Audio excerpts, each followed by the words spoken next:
hama wiri wo muri bonesha ati mbega ko twumvise mwavuze ko mwaneguye ikintu by'amatohoza byagiye biragenda amasoko menshi atari make yahiye mwaba mwaragize amatohoza yiwanyu kugira ngo mumenye ukungene byagenze. Twebwe ntitujejwe gushira habona ibintu nk'ivyo, nivyo Rorikome iragira ivyo twita les investigations. Mugabo ayi twebwe turafise ivyo tuzi bimwe twaronse kwa makuru mugabo dashobora guca dutangaza no munsi nyene.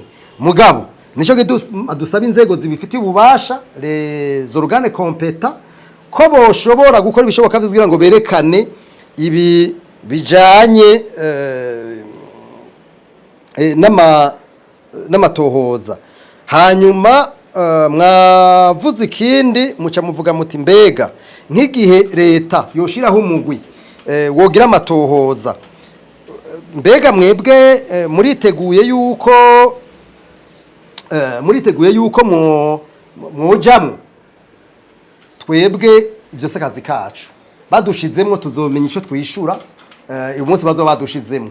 Mugabo twe cyo dusaba nuko gusa hoba umuco, dukeneye umuco kumenya ingene ibintu byagenze, tumenye abatumye isokisha abo twita les hôtels romobile icatumyisha, hanyuma n'ibihano abo bantu bagomba guhabwa. Kuko burya iyo ibintu nk'ivyo bibaye rimwe kabigatuka gatanu ucubigwe n'ibintu biri normale bisanzwe.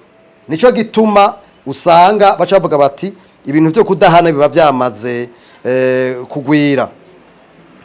Hanyuma Prosper wo muri Rook Media yavuze ati mbega ibi vyabaye mwoba mwakuyemo ikigwi kihe leson leta yakuyemo ikigwi kihe mbere mwe mwakuyemo ikihe. Twebwe tuvuga tuti ikigwa twakuyemwo mu vy'ukuri nuko tubona yuko ibintu by'igihugu n'abanyagihugu rimwe na rimwe ubona ko mengo ntibikingiwe, hanyuma kandi umengo nta bantu bavyitaho kuko ni byose igurika ukungene ibintu by'igihugu. Kuko nababwiye bugi ubutunzi bw'igihugu yebwo urumva 20% ibice 20% by'ubutunzi bwose buhiye. Ivyo ni isoko nkuru ya Bujumbura, naho isoko nkuru ya Bujumbura gusa. Murazi ko hari masoko menshi byahiye, ntihagire ikigwa na kimwe kivamo. Murumva neza yuko abari ngorane, habari ngorane. Naha rero twebwe dusaba yuko leta yoshira umuco mw'ibi bintu, kuko nejo nta kintu na kimwe cerekana ko ivyo bintu sinzi ko murabibona mu bihugu biteye imbere. Baravuga bati iki kintu ko cabaye tugomba kumenya neza na neza. Sinzi ko murabona iyo babonye nk'ibihugu biteye imbere Iburaya n'ahandi hagize umuntu agitera grenade ahantu cyangwa hagira umuntu yisha umuntu, baca bashiraho umugwi w'abahinga babijejwe bagaca bavuga bati ubu tugire amatohoza tumenye uyo muntu wariwe. Baca baza kuraba uyo muntu wariwe ko yabikoze wenyene, harabo babikoranye bandi icyatumye abikora, hanyuma bagaca bafata n'ibihano. Niho ucumenya tukuri by'ukuri abantu barakinya. Mugabo twebwe urabona ko ivyo bintu bitabaho. Murandabira imigwi yose yashizweho amatohoza, mumbwire umugwi wawe warakoze amatohoza mu vy'ukuri ukerekana ibintu vy'ukuri ingene vyagenze. Umengo ni nibisanzwe, sinzi ko mubibona. Urabona we ahantu n'abapresident bapfa ukamenya kamizwe n'ingoma. We wumva ivyo yumvire abantu bagapfa ibara rikagwa ukamengo ni ibintu biri normal bisanzwe.